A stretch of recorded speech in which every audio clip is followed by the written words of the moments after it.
All right, listeners, welcome back to another exciting episode of Time for Forgiveness. My name is Robert Pascuzzi. I'm joined here by Father Don Farnan and my beautiful wife, Kelly. So welcome in, and we're very excited to welcome Darryl Burton to this week's episode. And I'm going to give you all the goodies about Darryl here in a minute, and you're going to love his story. It's an amazing, inspiring story that he's going to share tonight. But we just, again, want to thank you so much for tuning in to Time for Forgiveness. If you have a question or a topic you would like us to discuss and cover in a future episode, please do so by contacting us through our website, timeforforgiveness.org. Also, be sure to like and subscribe on YouTube and follow along on our social media pages on Instagram and Facebook, again, at Time for Forgiveness. We're also taking applications for guest submissions. So if you would like to share your own personal story or know somebody that you think would be a great interview for us here and would want to share their journey through forgiveness, again, you can reach out and let us know who that person is or how to contact you through our website, timeforforgiveness.org. Okay, let's jump right into this. So again, we have Darryl Burton with us tonight. And Darryl, welcome to the show. Well, thank you. I'm happy to be here, Robert. All Kelly, right. Father Don, Valerie.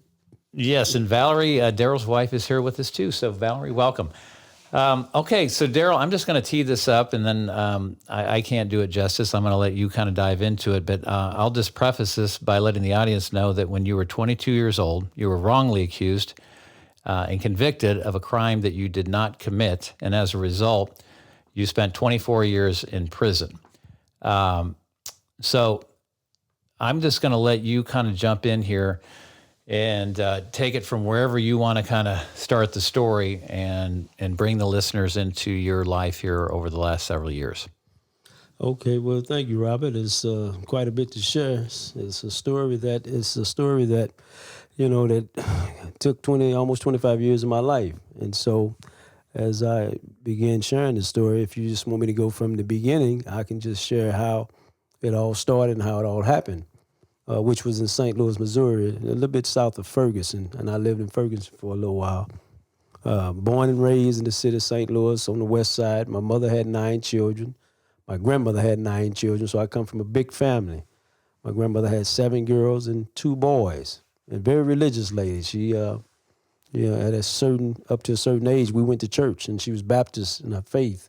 And we went to church a lot, like Sunday, Monday, Tuesday, Wednesday, Thursday. There was a lot of church going, and I didn't like it. I was not a church kind of guy. I mean, I'm a young man and wanted to be in sports. But up to a certain age, you went to church. That was the rule. Mm-hmm. And so just like any story, my story, has 3 parts. It has an opening, a middle, and an ending. That's story. Stories are told like that. And the kind of way you listen to a story, read a story, watch a story, they have those 3 basic components. But the message that I talk about is really about hope and forgiveness. Because I had neither one. I was not a person filled with hope, and I was not a forgiving person for many years. After what happened to me, I was sent to prison as an innocent man for the crime of capital murder. Capital murder, espionage, and treason are the only 3 crimes in the United States. If you get convicted, you're going to be facing life or death. And so out of my mother's 9 children, I'm the darkest of the family. Some would say the black sheep by birth. And I got teased. I did. My brothers, when, it was my turn for everybody to pile on, they called me things like Oreo, chocolate chip, milk dud, midnight, lights out, shoe rubber, tar baby, jet black, blue black, black on black, triple black. You name it. Anything has something to do with being dark, they teased me about it, and I didn't like it. And I'd even ask my mother, Mom, what happened to me? Why am I darker than everyone else? Did you leave me in the oven too long? What happened to me? And she teased me. You just my little chocolate drop. Go on. You teasing me. I don't like it, Mom. I didn't like my dark skin. I was self-conscious, insecure. I was ashamed, literally, of my dark complexion. And I felt like I was a different kid than the rest of the kids. I was like the ugly duckling. And back when I was growing up, dark-skinned individuals was not considered to be, those who was going to succeed. In my community, it was discrimination also. They was not considered those who were smart, attractive, that, they considered to be those who's going to most likely get in trouble, cause trouble. That's still kind of that way today with really dark-skinned people. Well, here's how the story unfolds. City of St. Louis, a guy was pumping gas in his automobile one night. And another man approached and shot and killed him.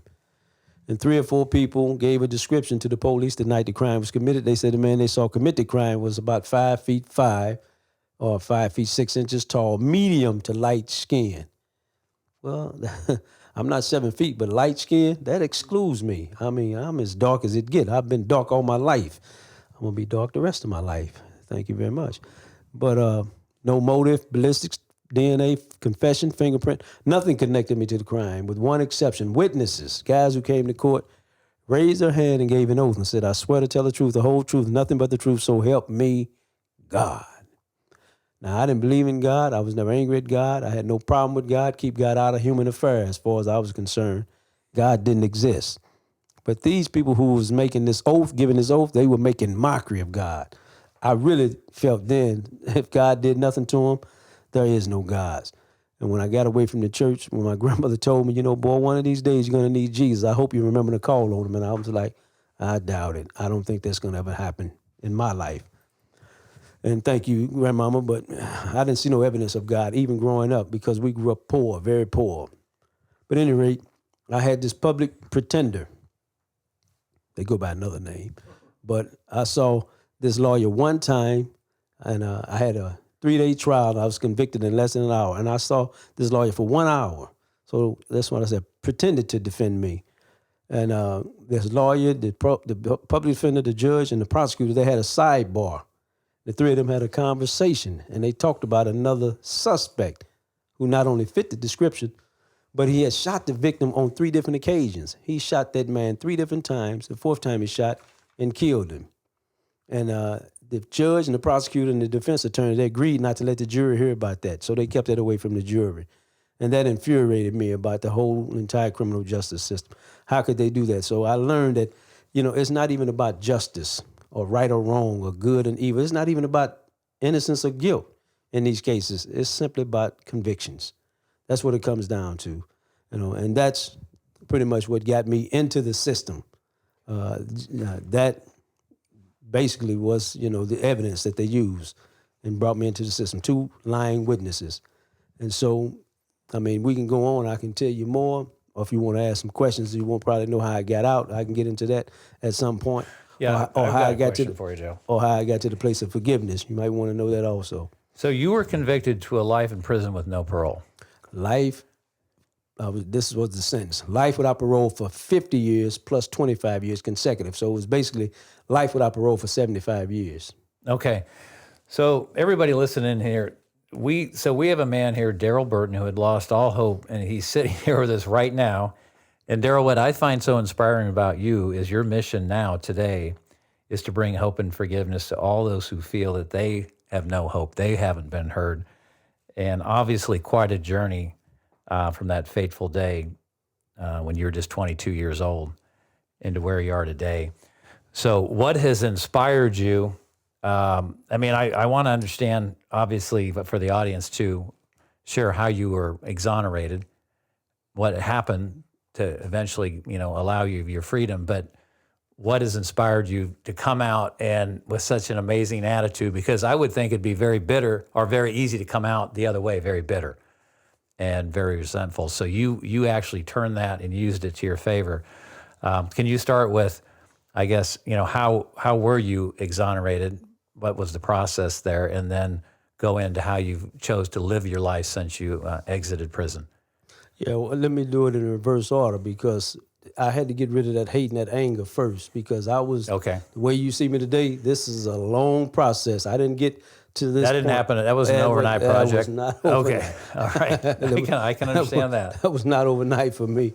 I was bitter and angry, filled with rage in a cage for many, many, many years. And then they put me, after they convicted me, and me and the judge, I argued with the judge at the sentencing hearing. I said, you responsible, the police process. I said, all of you framing me. And the judge, of course, I didn't find you guilty. The jury, you be mad at the jury. I said, no, you, the lawyer, police, all of y'all. And that's kind of was my attitude. But anyway, when they sent me to this place, MSP, Missouri State Penitentiary, Time Magazine wrote an article about this prison.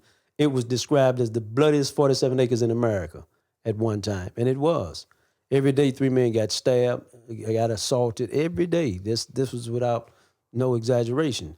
I didn't believe in God and hell and things like that, but I knew evil when I saw it. And this was an evil place, top-down evil. Administrators, guards, people who worked there, many of the inmates, offenders. It was an evil place. They brought us in, stripped us down, sprayed us with bug spray, some kind of what they call Lysol, gave us these prison numbers, and the number they gave me was 153-063. Remember that number?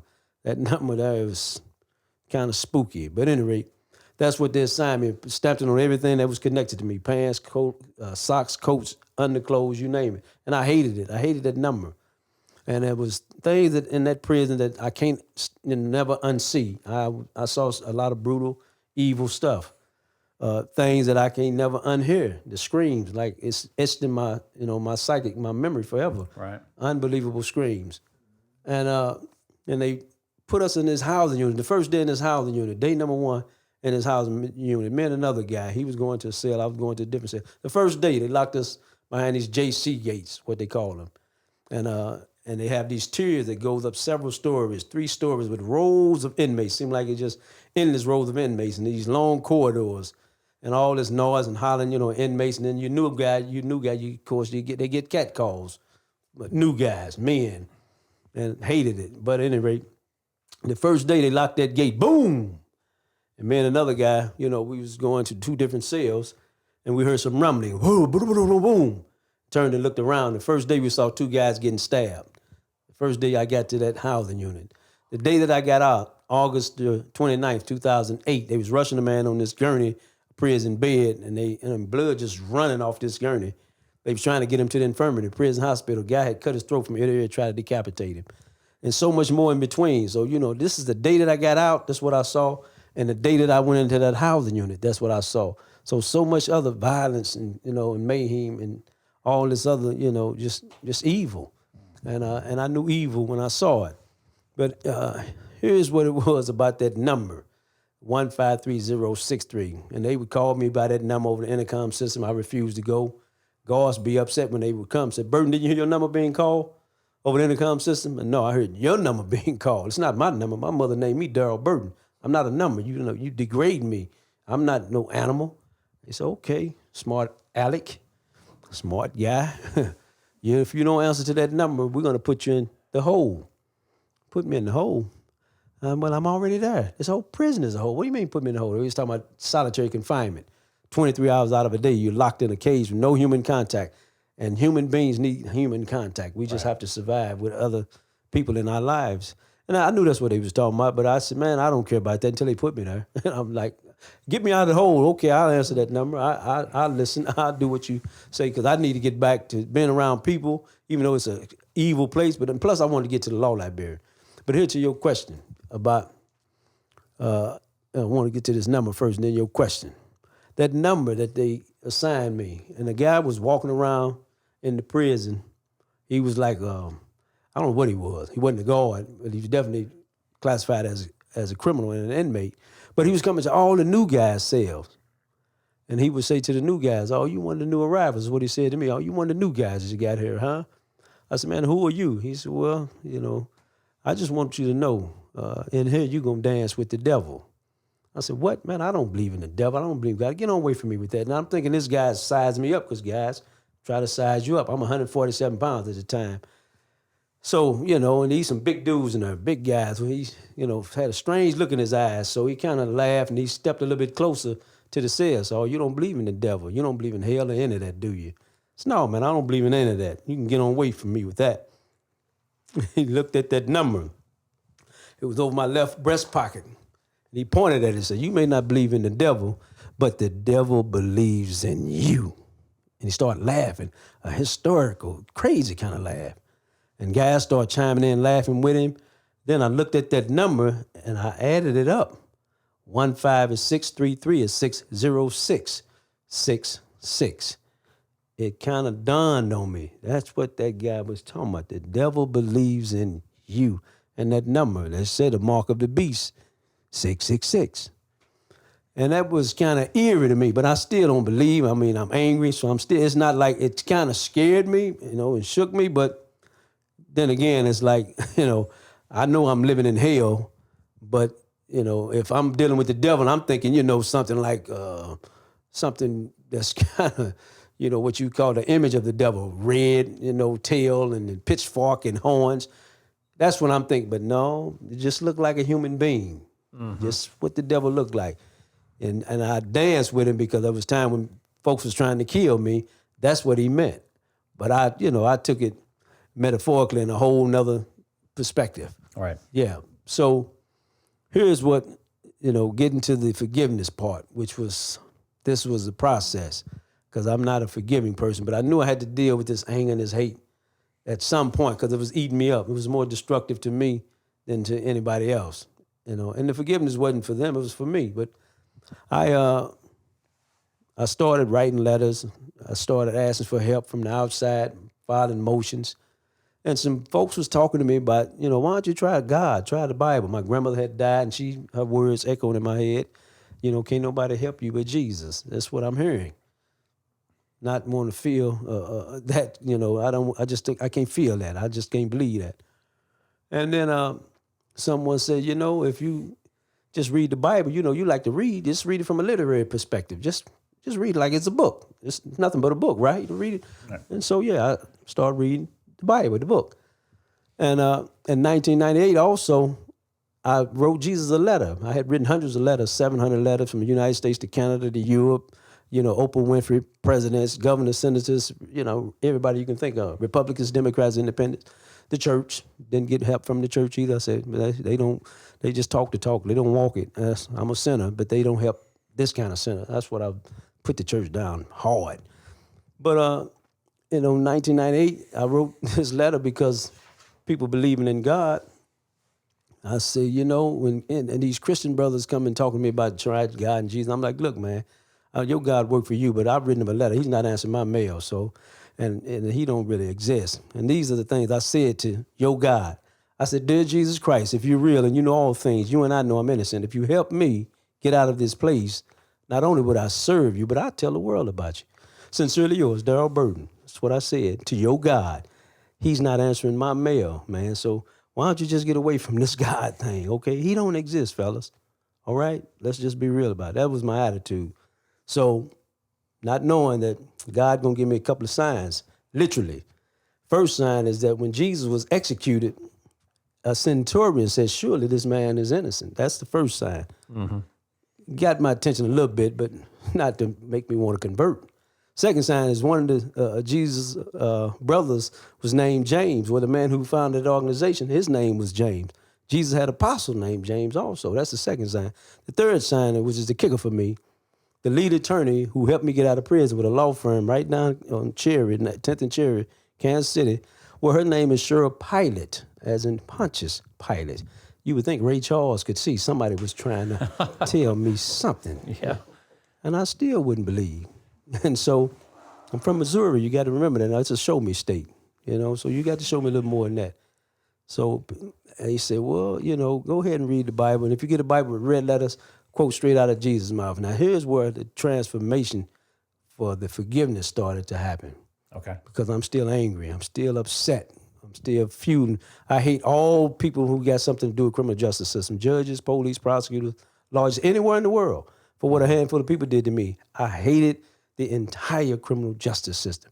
Hate is like a vice grip. It's a powerful emotion, and it gripped me for many, many years. And they said, read the red letters Bible. Get a Bible with red letters. And Jesus said in the red letters, and I want to say in different parts of the Bible, but I know in Luke's gospel and in Matthew's gospel also, but anyway, Jesus said, love your enemy. That's in Matthew's, it's in the Sermon on the Mount, 5th chapter. 43, 46, I believe. But he said, love your enemy. And I'm like, man, what kind of religion is this? What does this guy mean? Love your enemy. How can you love people who hurt you and harm you? I can't go for this one. It's not my kind of religion. And he said, pray for him. I said, yeah, Jesus, right. Now, I like that part of it in a sense, because in my maniacal mind, I'm thinking, yeah, I pray for him. I pray a building fall on one of them fools. That's what I pray. That's what I was feeling. I was not a saved person. Mm-hmm. I said, yeah, I pray something bad happened to him. That's how I felt in my heart, And the third thing he said was, this is where the beginning for the change and transformation for me. after Jesus was beat, spit on, whipped with a cat of nine tails, the crown of thorns put on his head till he bled. And he said, at Luke's Gospel 23:34, one verse began to change my life. Father, forgive them, for they know not what they do. That verse was divine to me. That wasn't human. And I knew it. I said, how could this guy do this? 8 times they said he was innocent. 8 different occasions in the Bible. You know, one when Herod's wife said he was innocent. Herod said it 3 times. That's 4 times he was innocent. This guy, the centurion, said he was innocent. That's 5 times. The guy who was on the cross next to Jesus said he was innocent. That's 6 times. Herod said he was innocent, you know, and that's 7 times when he sent him back to Pilate. And then this guy who betrayed Jesus, his name was Judas Iscariot. He said he was innocent. That's 8 times an account of innocence. And they still killed this guy. And he said, forgive him. I said, that's not human. I don't know how he did it, but if he could do that at the point of death, then I could forgive. I'm in the land of the living. And so I started trying to forgive these people, and I started praying for them through clenched teeth. I'm more brief for them, Jesus, but you know what they did to me. You make them turn around. You know they let them. Make them do the right thing. I was so angry, filled with rage and hate. I'm praying for somebody I hated. And then I just said, God, I can't do it. It's too hard for me. I can't forgive these people. And you know, it's like something whispered to me in my spirit and said, no, Darryl, you can't forgive them, but I can forgive them through you if only you would let me. And I realized that's how the forgiveness worked. And you know what? And I looked back at that verse and I saw Jesus couldn't forgive him either in his humanness. That's why he said, Father, forgive them, for they know not what they do. Forgiveness can only come from God through us if we can let God use us to forgive those who hurt and harm us. It don't come from human beings. It's the Holy Spirit. We can't do it. It's too hard for us. And I understand that God had to work something out of me. Hate, anger, unforgiveness, you know, and had to work something into me. Love, grace, compassion, and forgiveness so God could do work through me. And like Nelson Mandela said, I would have never come out of that prison.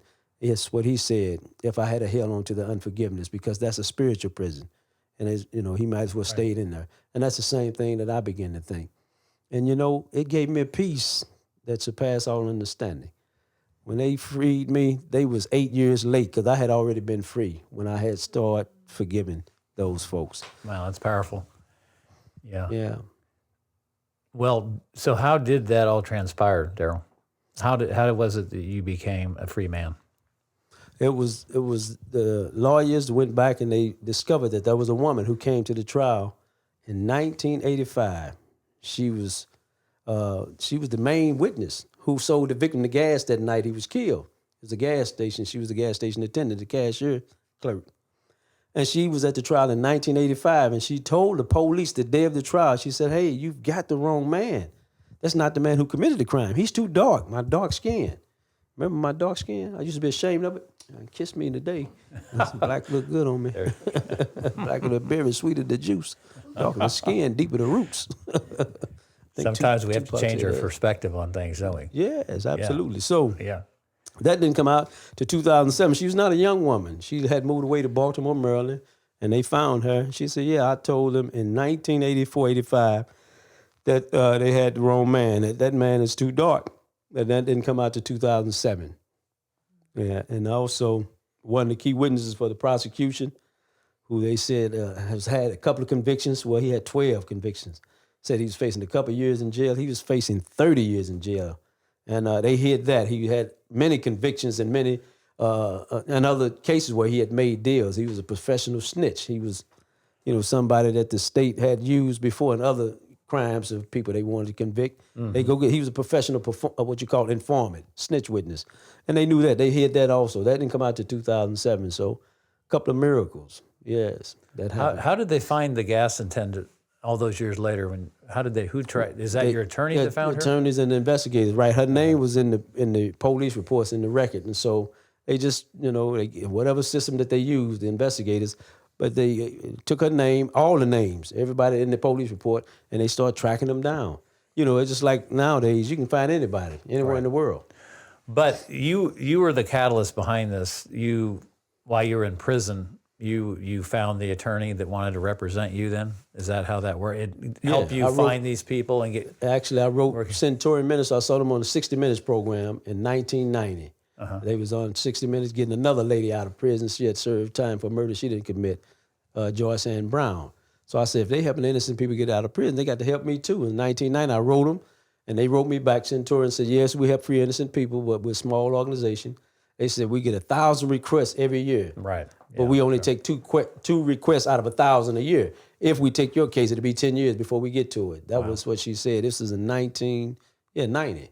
And it took them 10 years. They took my case 10 years later, and they got me out 8 years after that. So it was 18 years from the first letter that I wrote to Centurion Ministries. 18 years missing in the Bible about this guy Jesus, right? So I see a lot of parallels, I ain't saying, that I'm just saying, okay, I know the Messiah has got a plan. Ain't that right, Father? It's right, Darryl. Gosh, I like what you're saying. And I think what you're saying does also unite each of us with Christ, and to know that we're not far from him. He asks us to be his companion. Yes. I just want to ask you, did you, the first day there in the prison, you were told to dance with the devil and to sell your soul for the devil and to be one with this sense of evil. And at some point, you did give yourself away, but you gave yourself to God. And there was quite a transformation that happens from that day of being tantalized by this evil sense. And then somehow to transform, to get to a point where you were able to surrender yourself to that grace of Almighty God. And what a powerful transformation that is. And I know each day you had to go through something horrible. What you lived through was unbearable. And I know you would never wish anybody to have to go through that. But I guess what I want to ask you, did you ask yourself, well, where is God in all of this at that point when you came to know that there is a God? Or did you have that sense of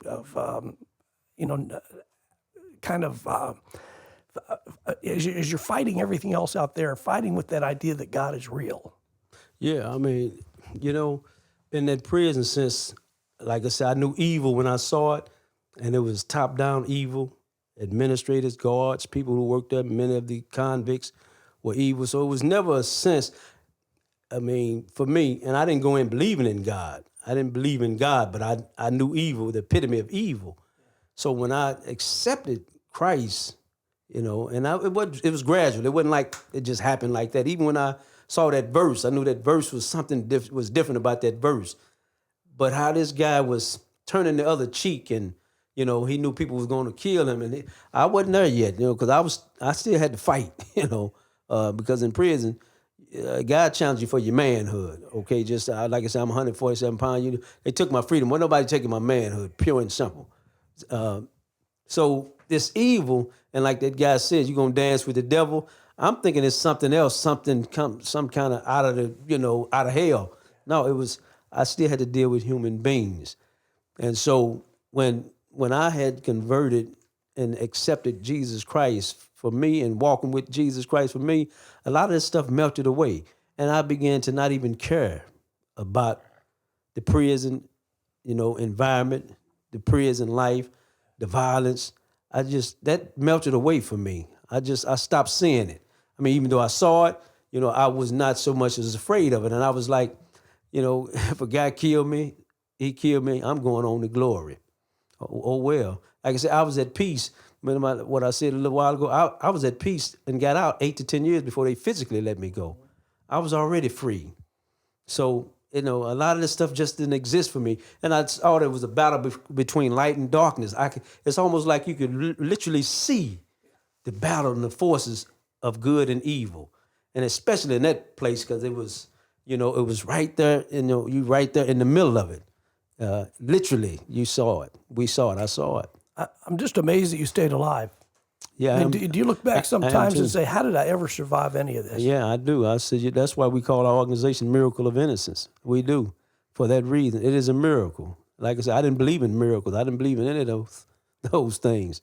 Then I become one. It is truly a miracle. It come out, it's, I want to say, it's not like Jesus' resurrection out of the tomb where he resurrected from, but in a sense, it is a resurrection. It's a different kind of resurrection. to come out of that place alive. Well, and there are so many people out there in the world. It's kind of like a Pink Floyd song about I've become comfortably numb. They just become so numb to the world because they just accept the way that it is. I am this number. I'm not a human being anymore. I just go through these routines. There's just nothing out there for me. And there is this sense of darkness. And Kelly and Bob have faced that sense of darkness. You were in the presence of evil. And I think many people out there, maybe not to the degree that you did or that any of you did, but they get that sense that there's good, but there's evil, and that evil keeps trying to pull at us. But we have to surrender ourselves to that light and that goodness and that grace. And anyway, I just admire you. I admire you so much for being able to do that. And Bob and Well, Kelly, thank too. you. Yes, it just, for me, I just felt like, God had me. I was in God's hand, regardless as to what happened, because I couldn't stop. If somebody was going to kill me in there, I couldn't stop it anyway. And that's just the reality. And I knew that. And so when I was start walking, I picked up a Bible, started walking with a Bible in the prison, which guys, he hadn't picked up this old jailhouse Jesus. He got this old prison religion. And that's what some of the guys said. But I wasn't moved by that, because what Jesus showed me on that cross and dying like he did, and as an innocent man, and I knew my truth. I knew the truth that I was innocent, whether anybody believed me or not. I knew that. So I was free whether they let me go or not. That was my truth. And so if somebody was going to hurt or harm me, oh well. I would try to defend my life and protect my life. But I wouldn't literally. Yeah. You always. I'm afraid in that place. I was afraid. I had fear of what could happen to me, but I didn't necessarily have fear of dying. I didn't. I lost the fear of dying. But metaphorically, we don't have to be behind bars to actually. People walk around their whole life. Yeah. With the same fear, don't they? Yeah. In many ways. Yeah. They're a prisoner, and that's what in the film we had a quote. They're prisoners to their own emotions, right? Own emotions, and Joanna talked to. At the end of the movie, to Mitch and Carolyn about if they're not able to forgive, they become a prisoner to their own emotions. So it's a very powerful statement. Darryl. Kelly, did you have a question you wanted to ask? I do. I've been thinking about this. When you enter a Missouri State Penitentiary, it says, leave your hopes, family, and dreams behind. Obviously, that's a suggestion immediately when you're walking through those doors. And I'm just curious what your thoughts were in regards to that. Do you believe that you did leave all that behind? Were you holding it on in a way that maybe you weren't aware of just yet? Yeah, that was an ominous message, and they made sure everybody saw that message. That they was basically saying, when you come, it's like Dante's Inferno or whatever. It's what he who enters here would never leave here alive. Basically, there is no hope for you. Nobody's gonna care about you. Your family can't help you. The guards, not gonna help you. In fact, they're gonna probably set you up. Some of those were what we call the evil ones. So it was no hope for you. And I didn't necessarily have hope, or it was a lack of hope. I was just angry. And I think my anger was my fuel. In fact, I know it was. And I had a little daughter who was 7 months that I saw 3 times. And she was also somebody I wanted to see her again. But the anger, I said, this judge, and I told the judge, I'm going to fight this case till I prove I'm innocent. That anger made me just get up every day, go to the law library, and fight that case. As far as hope, I was saying to myself, and I remember, it's interesting you asked that question, because I remember the guards, they sent it to another prison where they housed death row inmates and men who had life without parole. We were all put in the same housing unit. Or the same prison, I should say. They said, "Oh, you guys gonna die here. If you got life without parole, that's a death sentence. And if you got the death sentence, you got an execution date that's coming up pretty soon." They said, "But you guys gonna die here 4 or 5 different ways." That's what the guards said. You're gonna be executed if you got an execution date. You're gonna die of old age or a disease. Somebody gonna kill you, or you're gonna kill yourself. Suicide. That's how it was happening, just like that. But when they said that, you know what I was saying to these big old guards saying this when we was getting off the bus. So you ain't talking to me. I'm not dying in this place. I am not dying in this place. So I don't know if it was my hope or it was anger. That's what I said it real low. They didn't hear me because they were some big old guards. I made sure I didn't want to get beat up. But because they would kill you. But I was just angry, and I was so mad at the system. And I wanted to get back to that little girl. And I said, I just got to fight this case. I'm going to die trying to prove that I'm innocent, or I'm going to try to escape. That was another way out. I said, I'm going to try to escape. One way or the other, I'm coming out of here. That was my mentality. And later on, when Centurion took my case, Centurion Ministry in 2000, after I had done everything I could do and try, Centurion took the case in 2000. That brought some hope like I hadn't had before, because they had a reputation by then. They was in newspapers, and they was in articles. They was been on the news 60 Minutes, 48 Hours, whatever. They had been all over. They was constantly getting people out. Right. When they took my case, I said, and other guys in the prison knew him also. Other guys just said, man, Centurion took your case. Oh, you out of here. You know, it's just a matter of time. When that organization, they was internationally known. Right. Here in Canada. Said they don't take a case unless they know they're going to get you out and they know you're innocent. But they probably never would have taken your case, Darryl, had you not had the level of faith and belief that you were going to get out of there someday. Because our thoughts, you know, are powerful things. And you went in there with the notion in your mind that you weren't gonna die in there. Exactly. That's what I said. And I don't know if that's what I'm saying. I mean, I might want to say it was hope and faith. But, I mean, I wasn't one of those kind of guys going in. Remember, I didn't subscribe to these spiritual kind of, you know, concepts. To me, that was a spiritual concept, faith and hope and, you know, belief and miracles and God. I didn't believe in God. Mm-hmm. You know, I believed in human beings, and I believed in just natural man, natural law. Well, I think you just weren't going to accept that they were going to put you behind bars for the rest of your life. You weren't going to accept it. No, and I told the judge that I'm going to fight this case till I prove I'm innocent. No, that was unacceptable. Which is a really powerful message. Yeah. I mean, just the power of belief. Yeah. You know. Well, I mean. Well, I read a line, and I think you said this, that you channeled the rage into the goal of getting released. Yeah. And right. I believe a goal, an idea, that is a spiritual seed. Well, that's what I'm saying. I didn't ascribe to that at the time because I didn't want to accept this God thing. To me, those things was connecting to God. And I was just resisting to God. I'm talking about back then, at the time. You know, anything that had some kind of thread that was religiously connected, I just felt like that's man-made religion. And a lot of guys in prison, myself, also felt that, man, religion is for weak people. You weak, you know, that's a cop-out. You got to deal with people. People just do, you know, and it's unfortunate, but this is the truth. Human beings do bad things to other human beings. You know, we got free will. I know that today. And that's how I was thinking then. Human beings is what I got to deal with. And that's when I said to those folks, keep God out of this. Because one, I don't believe in your God. And this is something else. I used to challenge the religious people. And I mean, all religious people, whether it was Judaism, Hinduism, Christianity, Islam. Why do God let bad things happen to relatively decent people, nice people, and kids? Why do your God, won't do anything about famine and, you know, and hurricanes and so what you do you, know, Darryl? Excuse me to interrupt. What do you? How do you answer people now today that challenge you with that question? Yeah, this is what a guy answered. I'm going to get there. This is what a guy said to me, Christian guy. You know, he made me pause because I was challenging him about the famine and all the things that seem like these bad things in the world. God ain't doing anything about it. Your God is not doing anything about it. So the Christian brother said, you know, Darryl, he said, you know, you seem like you blame God for all the bad things that happen in the world. Do you ever give him credit when something good happened? I said, let me get back to you on that. I hadn't thought of that. And so, I never got back to him neither because he made me pause with that one. Yeah. So that's how I answered that question, you know.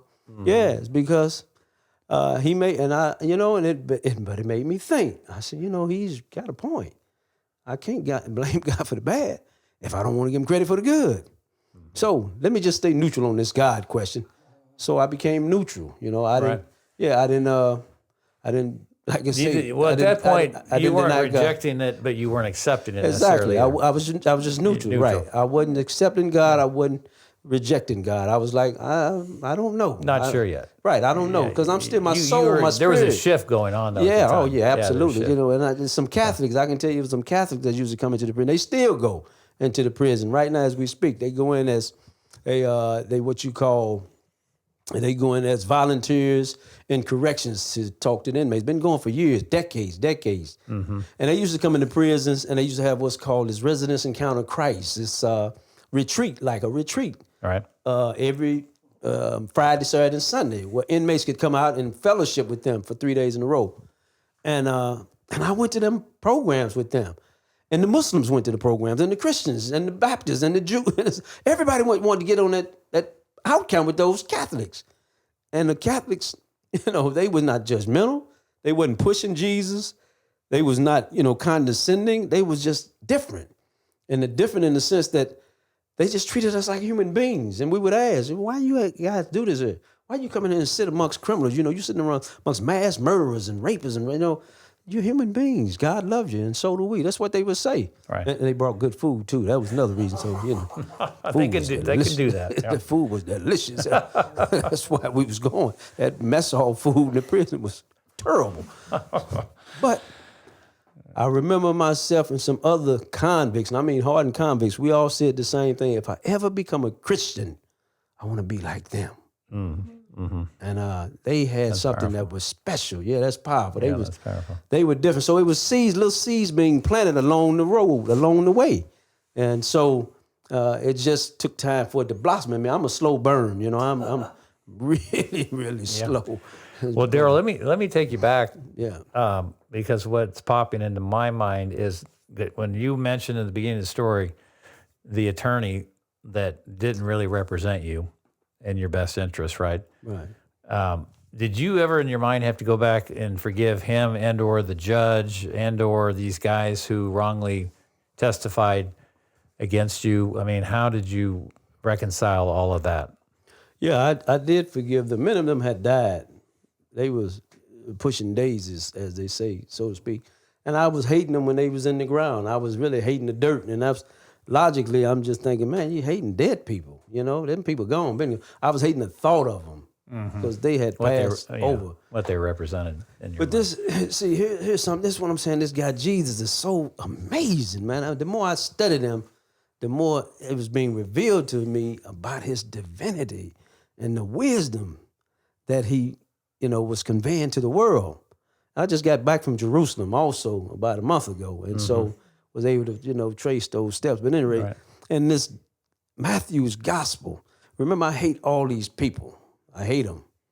But in the Sermon on the Mount, in Matthew's gospel, chapter 5, 43 through 46, anyway, it's a part in that gospel where Jesus said that God, his son, it shines on the righteous and on the unrighteous. His rains falls on the good and on the evil. Mm-hmm.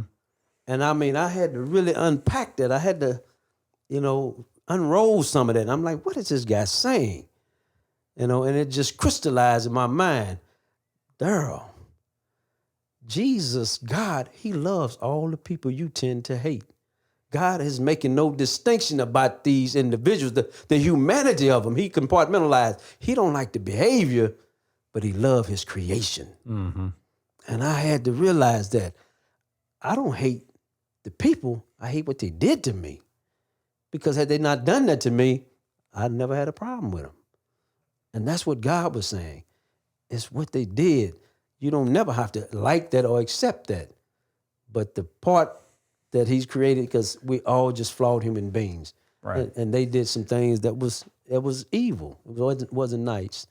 And I said, if God, because he giving them rain just like he giving me rain. They get sunshine just like I get sunshine. It's not like God saying, well, they really bad, Darryl. What they did to you, I'm going to cut their water off. Well, I'm going to stop them from breathing. I'm going to turn their air off. Because I used to wish that. I wish the air that I breathe was not allocated to them.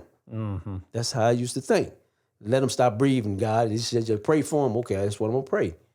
But God was not like that. He said, no. So that divine thing is so sublime. It is way more exalted than human mind can comprehend. Father, you have a question? I've got one, but go ahead. I want you to have your turn. Darryl, I'd like you to comment, if you don't mind, on this whole notion of neutrality, because I suspect there are a lot of listeners out there that have days in which we think, I don't know that. I don't know that I really care. I'm not sure that I believe in God. I don't know where we all are. And I know we're meeting here in the springtime, and for Christianity, we often look at this idea of moving from winter into spring and from cold into warmth and from darkness into light and from death into new life that is all around us. It's Lent into Easter. It's coming to something that is new. So in the nature all around us maybe kind of tells us something that even in our neutrality we can't quite grasp, but it is our nature, I think, to have that sense. And I guess what I'd like to throw at you is at this time in the church, it's always about the passion of the Christ. It's all about the final walk that he took. And he begins that walk being condemned to death. And I know that you had to have those days too where, like the Christ, you would say, my God, why? Why have you forsaken me? Why have you abandoned me? Why have you left me in this spot? And so there are going to be those ebb and flow also of this final walk that Christ took, and the walk that we all take. But somehow then you get to the present, and you're what's sometimes called the metanoia, the about face, the change of heart, a different way of looking. It's from the death to the life, and now you're giving your life to help others who were in your position before, and you're giving your life to the Methodist Church. You're giving your life to Christ. You're giving your life to help and teach others to say, it doesn't matter where you walked or what you're going through. There's a transformation that can take place.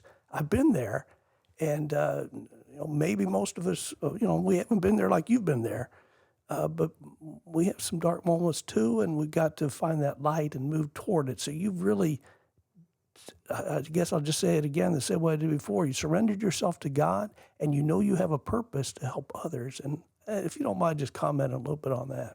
Yeah, you're right. I was neutral in the sense that, because remember, I was not a believer for many, many years. But then when I found God, accepted God, I became a believer, not only from just accepting God on faith and reading the scripture, but I had seen what we call miracles happen here on earth, literally. And I'll share one or two of them with you that I saw in the prison, and not just me, sometimes 30, 40 other convicts, prisoners. One is a rainbow story, and I'm going to tell you that story here in a second, briefly. But God was showing, he was showing things, to me and to others. So, you want to put me to the test? Well, I'll show you something. I'll show you something that's extraordinary, it's phenomenal. And human minds and human science won't even be able to explain it. So that's what he would do. But once I came to accept God, on faith, my neutrality went from neutral to I'm all in, man. I'm all in. Because when I was all out, I was all out. When I was a heathen sinner, that's how I live. Because I went to the Baptist church, right? In the Baptist faith tradition, no knock on my Baptist cousins. I love them. I'm a recovering Baptist. But they said you went to hell if you did certain things. You went to hell if you didn't do certain things. So I'm saying, man, you can't win with the Baptists. You lose heads, you lose tails, you lose. So what's the use? Just go ahead and sin. Live like you want to live. That was my attitude. But here was one story, and I tell this story, and people, they hear this story, and it's like it's unbelievable story for the natural mind, but not for God. I was in this program when I had gave my life to Christ, and every 60 days, there's a program that's called substance abuse program to help guys get off of drugs and help them stop dealing with what you call criminal behavior, errors in thinking, to stop doing a lot of crimes, not just in prison, but if they get out. And I was facilitating the program. One day, just long story short, 11 o'clock a.m., this guy come to the office where I'm a facilitator, I'm working in the program. He had just come to the program, big white guy named Harold, former member of Aryan Brotherhood. And I liked Harold. He got out of the Aryan Brotherhood. I got disassociated with certain gangs and lifestyles. So we both was trying to get on a better path. And my path was God, was Jesus. Well, it wasn't Harold's. And he didn't believe in God. He remembered when I didn't believe in God. He come and he was blasting me with a lot of, colorful language. Darryl, you know ain't no God in this prison. Stop telling these guys. You guys telling these guys about God and Jesus. That's a bunch of, BS. And so he said, there ain't but devils in this prison. This is hell on earth, et cetera, et cetera. I said, well, Harold, what do you need to see to be convinced that God is real? You need to see skies open up, signs and wonders. You need to see a miracle or something. What do you need, Harold, to be convinced? You need to see a rainbow or something? And he just grinned from ear to ear. He said, yeah, rainbow. That'll be good. He had no teeth in his mouth. I said, okay, Harold. Well, I said, God will show it to you if you just, you got to do is wait. Well, 4 o'clock that afternoon, guys was calling me to this dining room where we sat and ate our meal. This is a substance abuse program where inmates was really trying to get their life together. So it was, they got screened, they got interviewed, and you couldn't just get off the prison yard and get in that program. You had to go through a process. Harold went through the process because he wanted to stop using drugs. He was a drug addict. That was his only thing, but he wasn't a believing God. Well, 4 o'clock, the guys called me to this window. We looking out the window, huge rainbow going across the sky. I said, somebody go get Harold. Me and Harold, the only ones had this conversation, and the Holy Spirit. And when he got Harold, I said, look, Harold, look out the window. He looked out the window. He looked back at me and said, how did you do that? I said, okay. I said, you give me that kind of power. I said, boy, Harold, you really got a lot of faith in me, ain't you? I thought you didn't believe in God. And but here's the deal. As soon as Harold looked at that rainbow, it started dissolving. But here, 40 men saw this rainbow. You ain't gonna believe this here. It was not a drop of rain or a cloud in the sky. Bluest background we'd ever seen in our life. And that's what we was talking about. How is this thing appearing? And there's no rain. No rain at all. No clouds. Nobody could believe it. God can do what God want to do, but it didn't stop there, Father Don. A few days later, Harold asked God, he challenged God. He said, that's a coincidence. He said, God, show that rainbow again today. Not next week, next month, next year. Today. When all that day, all that evening, all that afternoon, no rainbow. Right when he got ready to go to bed, he took one more look out the window. That was that rainbow again. Harold dropped to his knees and wept like a baby and asked for forgiveness and gave his life to Christ. And he didn't tell me for a couple of days, for several days, maybe even a week or so, about that second rainbow appearance. Said nothing to me. But I knew he was different when I see him. He was so quiet and he was, and he was a big dude, big white dude, but he was like, I knew something was on his mind. And I said, Harold, what's going on? What's up, man? How you doing? Oh, I'm good, Darryl. Nothing. He just get away from me. Then he finally came out and told me what had happened. And he was emotional. He was crying. And I said, I told you, Harold, God is real. And he said, I know it, Darryl, man.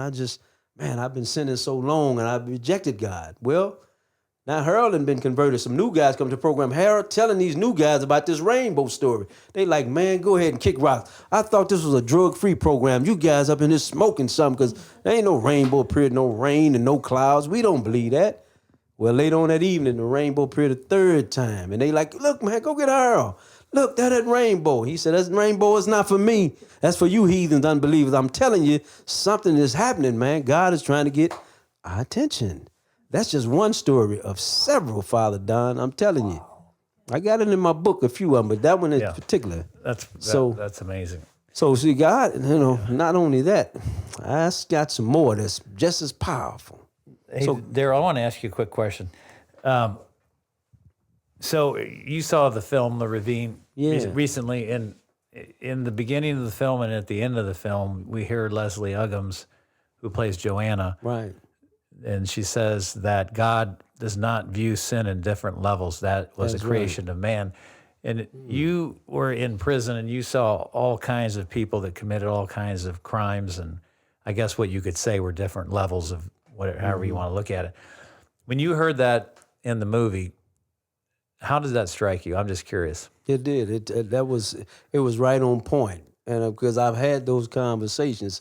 Not only that, I saw the difference in prison because the guy that was sent to prison for harming women and children, they are the most hated. You probably have heard that before. Mm-hmm. And they are the most hated individuals in the whole prison system by the guards, by inmates, by everybody. And then that program, and this is what's so unique about that program, those guys, we all were treated equally. Nobody treated them differently. And that's in my book, and I wrote about that. It was strange when I got to that program. I'm like, man, these sex offenders are being treated like the killers. Everybody was made equal. Nobody was judging nobody. And that's how God is. That's what I'm saying, that lesson that he had to learn. His sun, it shines on the righteous and on the unrighteous. Rain fall on the good and the evil. And that's some things that I too had to learn, because we do sometimes, we have our biases, even today, and we judge. And we still, separate people according to certain situations. We do that. I do it, even to this day. I don't mean to. I say, we got 9 grandkids, but I got a favorite. One of them my favorite. I know who she is. We won't say her name. Not on air. But she know who she is. And I try I try to love them all equally. Yeah, that's where your heart is. But I think God has some favorites. He chose the children of Israel. I think God had a favorite. I just think it's sometimes, we don't maybe not want to admit it. And I tell my mama that, Mama, you got a favorite. One of these boys your favorite. I know it ain't me, but no, I love them all the same. I love you all the same. Yeah, right. That's what you say, but your action says a whole lot more than your words. I have a question for you. So thinking about your story and all those years of being wrongly accused and being behind bars, and the hope of being able to be released, and the thought of this is happening to me. And then you hear, and I'm sure you've heard before, things don't happen to you, they happen for you. Mm. How would you respond to that? I never heard that put like that before. Things don't happen to you, they happen for you. But it makes sense, because as soon as you said that, a scripture popped in my head. It's Romans 8:28. All things work together for the good for those who love God and are called according to his purpose. So that don't happen to you, but it happened for you. All things work together for the good. But for God, I wasn't a believer when I first heard that said. It was a guy who was a religious guy, Christian guy, one of those Christian brothers who I used to kind of chastise with my unbelief. He said that we was walking the yard. His name was Terrence. I'll never forget him. And when he said that, I said, what did you say? Say that again. I had him to say that about a dozen times. That's why I remembered it. I said, what you saying, what I'm going through is going to work for God's good? He said, yes. At some point, you can't see it right now, Darryl. And he was going home in weeks. He had an out date. I'm like, man, that sound good for you, because you finna get out of here. I got life without parole. He said, that's what you say, Darryl, but that's not God's final report for your life. He was a Christian. I was trying to learn Christianity, just starting to get those little seeds planted. But yes, you're right. It maybe not happen to you, but for you. I never heard it said like that. So I'm going to borrow that phrase. I'm going to use that, if you don't mind, going forward. Thank you. I'm not stealing it. I'm getting your permission. No, everything. Nobody has an original idea. I know it. That's nothing new under the sun. Yeah. But yeah, yes, that's right. I think it does happen for us. But then it's hard to tell somebody who has cancer, or one of my brothers just had a stroke. Yeah, he's paralyzed on his left side. If somebody who's really going through something like that, it's hard to say to them, this is happening for you. And I wouldn't say that to them. I wouldn't say that to a woman who's been violated physically. I wouldn't say that to her. I wouldn't, I think it's certain circumstances where that can be applicable, but like I said, there's always exceptions to every rule. So no, I wouldn't say that it wouldn't be with a broad brush. A child being abused, no, that's not happening for you. I can't see that. Did that make sense? It absolutely does. I'm, though, asking, what do you think in regards to that? How did this work for you? How is this preparing you to step in a space now that you are a voice for those that are unheard? Yeah, this is as it relates to working for me today. Yes. And I've been able to go different parts of the world. Like I said, I just got back from Jerusalem. Excuse me. I've been to other places, speaking about hope and forgiveness. Excuse me, I had a good meal. But, hope, an acronym for, and I heard this lady say that it's an acronym for the word hope, is hold on, pain ends. So this is what I call my therapy, being able to speak. I'm sitting here in your house right here in, Loch Lloyd, when I was in a dungeon, and where there are still men and women in those places who don't have hope.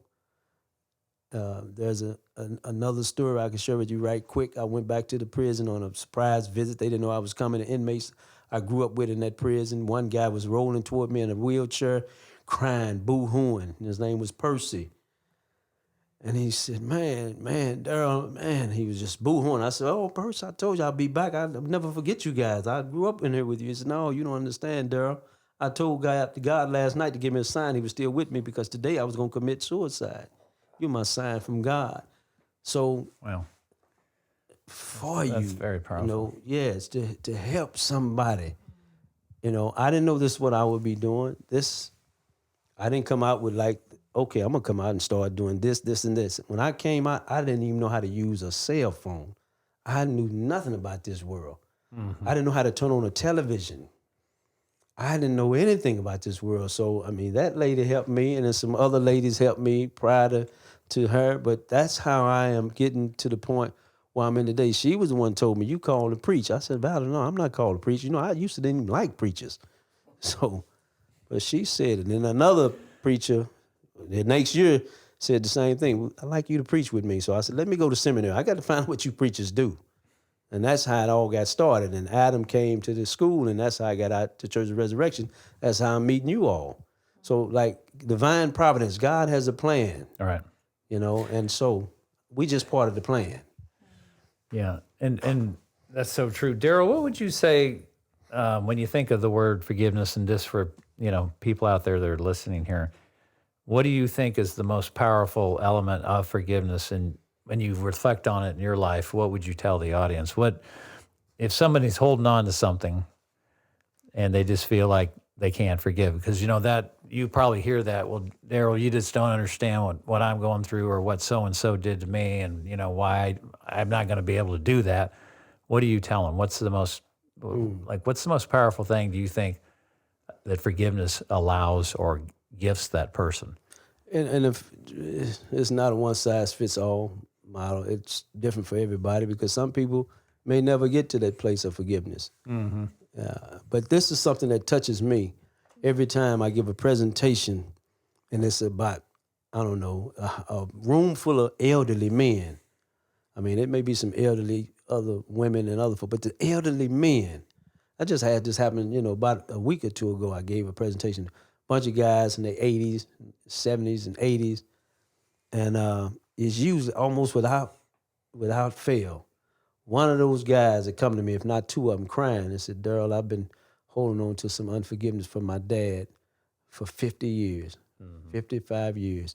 Wow. And the way you explain forgiveness is like a key that opened up something that I never thought about, is that I can't forgive him, but God can if I just let him. That's the thing that I think works for people. It don't come from us. If we just let God do it, let God use us to forgive those who hurt us. No, I don't know what you've been through. I don't know what this person did to you. I don't know how painful it was for you.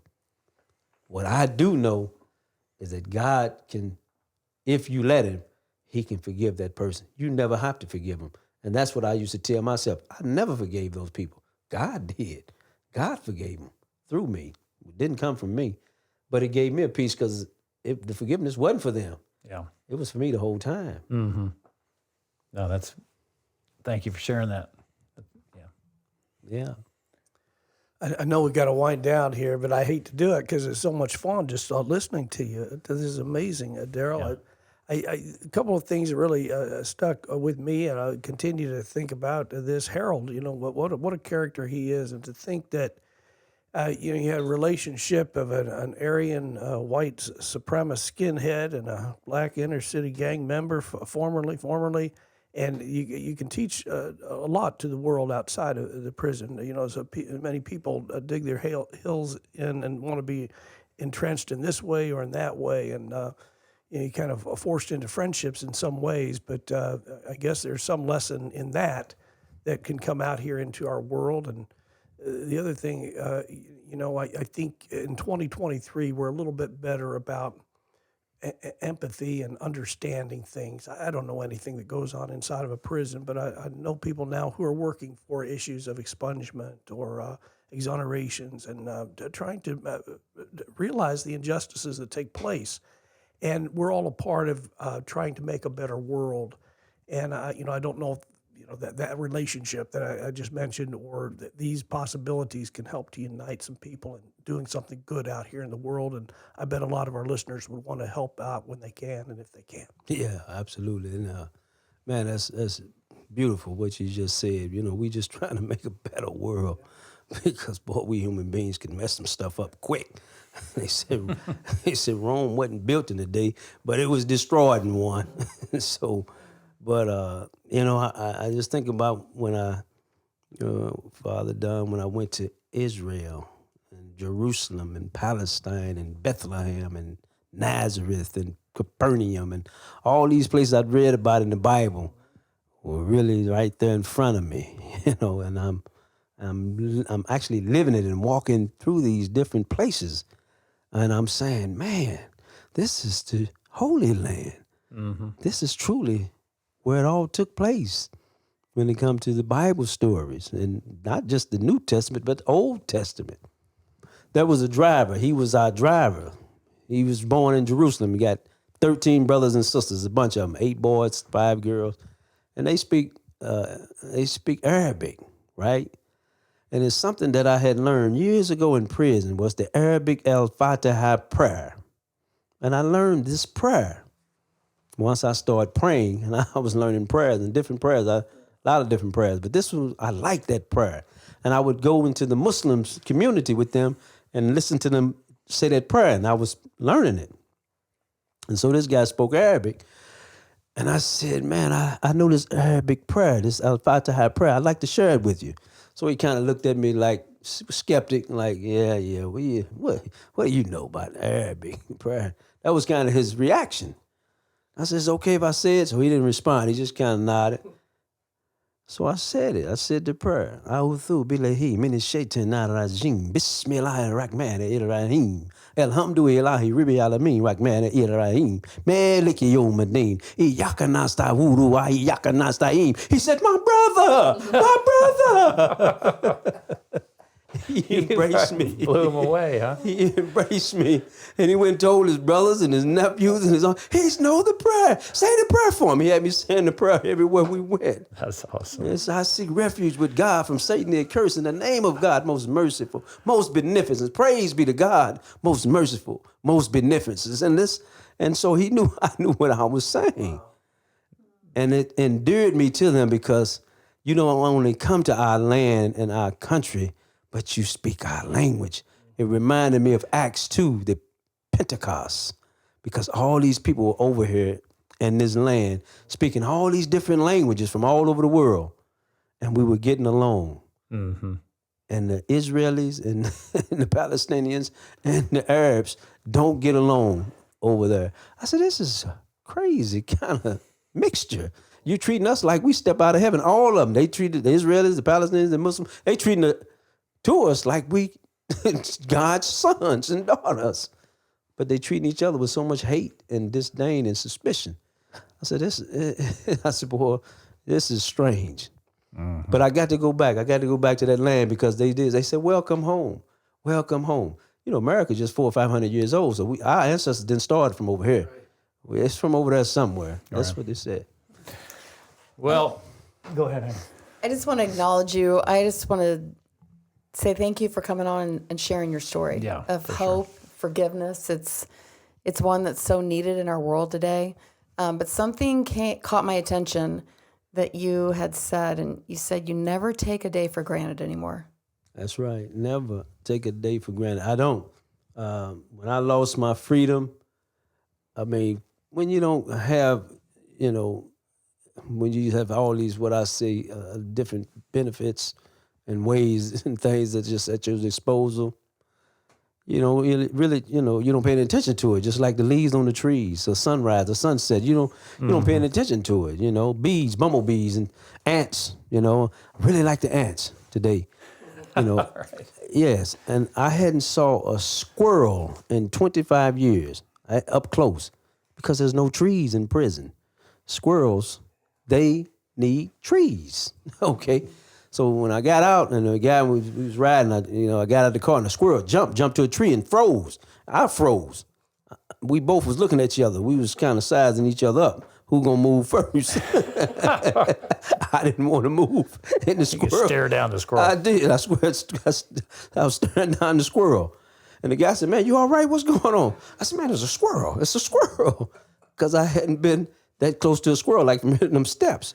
And all that time, things I took for granted. I don't take anything for granted anymore. Just going to the refrigerator, open it up, and we've all done this. So you look in the refrigerator, you want to get you some milk, juice, water, or nothing at all. And you just close the refrigerator. Oh, I don't want anything. I couldn't do that in there. Yeah. You know, nothing. Take nothing for granted in it because it could be gone just like that. Just like, look what's happening in Ukraine and how. Yeah. I mean, we so blessed. Those people are literally trying to avoid bombs. And what happened in Mississippi? This tornado. Yeah. So life can change in an instant. Yeah. That's for sure. Well, Darryl, on behalf of all of us, and Valerie, thanks for being here as well. What an amazing time that we shared. I really am very grateful for you and everything you're doing. Would you like to share with the audience where they can find you and tell, I know you have a book that you've been working on, and let the audience know if they want to communicate or talk to you, or if somebody out there might want you to come speak, how do they get a hold of you? Yeah, you can go to miracleofinnocence.org, and Miracle of Innocence. Should I spell it out? Spell it out, Miracle of Innocence? Why not? miracleofinnocence.org. Go to that website, and you can, log on that website. You can find out how to get in touch with Miracle of Innocence, or volunteer, or make a donation, or participate in any kind of way. Or you can just go to darrylburton.org, DARRYLBURTON.org. And you can make contact with me like that. I'm happy to come and speak. I go and speak. Like I said to Jesus, I tell the world about him. Literally, I was just thinking that was Missouri, Kansas, and Illinois. That's what I thought. The big old world out there. I said the world. The world is your... It is a big oyster, right? And I've been to different countries, and then I've been invited before COVID. I was invited to Australia, Saipan, Japan, Switzerland, Russia. I been invited before COVID, right before COVID. I had been invited to all these different countries to go and speak. And COVID happened, and kind of way, I'm glad in a way. I'm glad that COVID happened, but I'm not going to Russia. I know that's one, just write that off the list at this time. But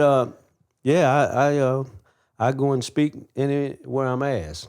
Well, God willing. I know there's a lot more of that coming, and the world needs your message. So, Darryl, thanks again. What a pleasure it was. And if Darryl can inspire you out there, listeners, I don't know. I'm ready for tomorrow morning, Darryl. I can't wait to get up and get after it. So thank you for inspiring all of us. And for all you listeners out there, again, if you have a story that you'd like us to consider, you can go to timeforforgiveness.org and submit that on the website. And until then, everyone have a blessed day. Keep working and believing, and we'll see you on the next episode of Time for Forgiveness. Thank you so much.